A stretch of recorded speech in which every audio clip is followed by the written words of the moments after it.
Hey, another day riding around and getting it.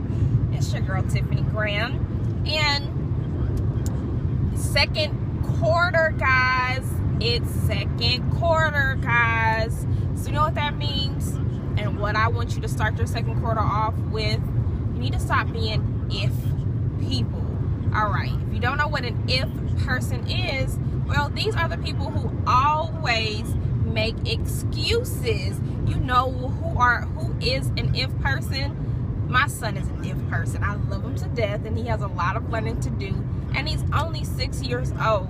But when he comes home from school, the first thing he says when he gets in the car, well, I would have had a green day if such and such didn't bother me. I would have had a green day if my teachers would have listened to me. I would have had a green day, or I would have had a yellow day if my friend wasn't messing with me when we were sitting on the carpet. And I'm like, dude, you need to stop blaming other people in other situations for why you're not doing what you're supposed to be doing.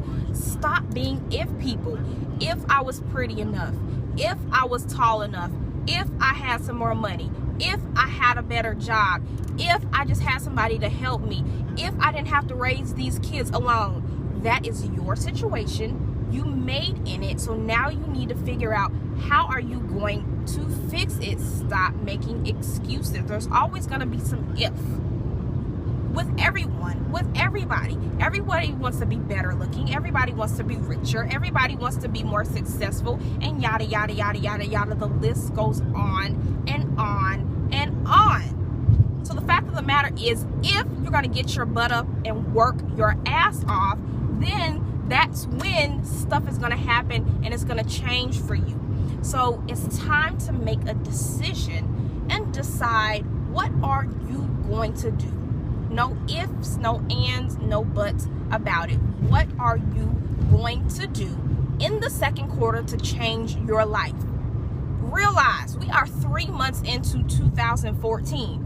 I just looked up yesterday and I still thought I was in 2013. I'm still tripping that it's April 2014. Before we blink our eyes, we are going to be in the summertime. Then before you blink your eyes, you're going to see ads to buy stuff for Christmas. Okay, guys? So it's time to get it. No ifs, no ands, no buts about it. What are you doing today to drive you to the next level? It's time to go. You ready? I'm ready. I made my decision. I'm on my 90-day blitz, so I know I got bags under my eyes because I haven't been sleeping. Because right now, let me tell you, success is not sleeping for me right now. So yeah, I'm a little tired and I'm running on a little bit of fumes, and that's why I've been doing a lot of videos in my car, because I'm capitalizing on each and every single minute that I have of my day. And sometimes I don't really like multitasking, because I believe that you need to focus on one thing at a time to really be successful at it. But right now, I'm doing a little bit of multitasking. So I'm heading to a destination. So at the same time, I'm talking to you guys because I had this message that I wanted to share, and I know that you guys need to hear it. So leave a comment in the box below after you like this video and tell me, what are you going to do? You're going to make a decision. You're going to say, F what's going on. I don't care what this is that's going on. I am going to do X, Y, and Z starting today, tomorrow. Decide what date. Don't let it be something like I'm starting next month. No. You're starting this within the next 48 hours. What are you doing that's going to push you to wherever you need to go and get to in 2014? No ifs, no ands, no buts about it, guys. I'll see you later. Leave your comment below now. Bye.